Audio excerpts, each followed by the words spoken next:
لە دوای دەستپێکردنی دادگای دۆسیەی ڕۆهینگیەکان لە بەردەمی دادگای دادی نێودەوڵەتی لە لاهای هیوای 8 ملیۆن مسلمانی میانمار ئەوەیە کە ئەو دادگایە سزای سوپای سەرکوتکەری کۆمونیستی ئەو وڵاتە بدات کە تۆمەتبارە باقڕکردنی بە کۆمەڵ و ئاوارەکردنی زیاتر لە 1 ملیۆن بۆ بەنگلادیش و مالیزیا و تایلەند لە دوای هێرشە درندانەکەی ئابی 2007 کە بووە هۆی قڕکردنی هەزاران سڤیلی ڕۆهینگی و دەستدرێژی بە کۆمەڵ بۆ سەرکچان و ژنانی هەرێمی ئاراکان و ئاوارەکردنی 740,000 بۆ وڵاتی بەنگلادیش ڕێکخراوی نەتەوە یەکگرتووەکان مسلمانانی ڕۆهینگیای بە ئەو کەمینەیە پێناسە کرد کە زۆرترین و بەرزترین ئاستی چەوسانەوەیان بەسەردا سەپێنراوە.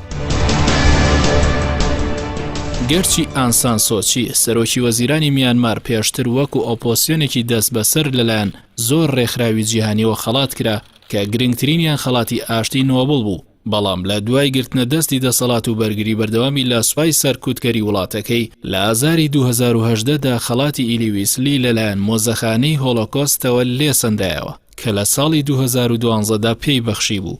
هەروەها لە تشرینی دووەمی 2018دا ڕێکخراوی لێبوردنی نێودەوڵەتیش خەڵاتی باڵیۆزی ویژدانی لێسەندەوە کە لە ساڵی 2019دا پێی بەخشی بوو. ئەوەش بەشێکە لە تووڕەی ڕایگشتی جیهان لەو قڕکردنە بە کۆمەڵە نەخشە بۆدا ڕێژراوەی کە دەیان ساڵە سوپای میانمار لە دژی مسلمانانی میانمار جێبەجێ دەکات. بەڵام ئانسان سوچی لە بەرەوەی ئێستا سوپا و جەماوەری پارگیری بوزی پشتیوانی لێ دەکەن لە یەکەمین بەرگریدا لە بەردەمی دادگای لاهایدا هەموو ئەو تۆمەتانی ڕەت کردەوە کە دژی سوپای میانمار باس کرا و دەڵێت ئەوە زێدەڕۆیی تێدا کراوە.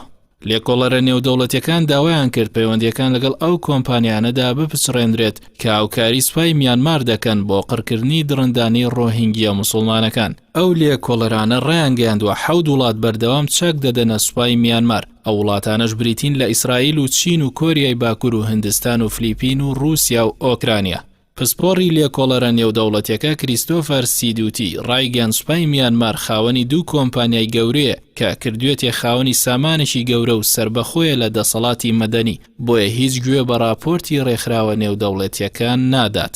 ئەم دۆسیەی بەردەم دادگای لاهایی کە لەلایەن وڵاتی گامبیاوە بە نوێنەراتی 57 وڵاتی ڕێکخراوی هاریکاری ئیسلامی پێشکەش کراوە حکومەتی میانمار بە قڕکردنی بە کۆمەڵی کەمینەی مسلمانانی ڕۆهینگی تۆمەتبار دەکات و داوای هەڵوێستی کاتی بە پەلەش بۆ پاراستنی ڕۆهینگیەکان دەکات بەر لەوەی دادگاکە بە شێوەی تەواو دۆسیەکە یەکلا بکاتەوە.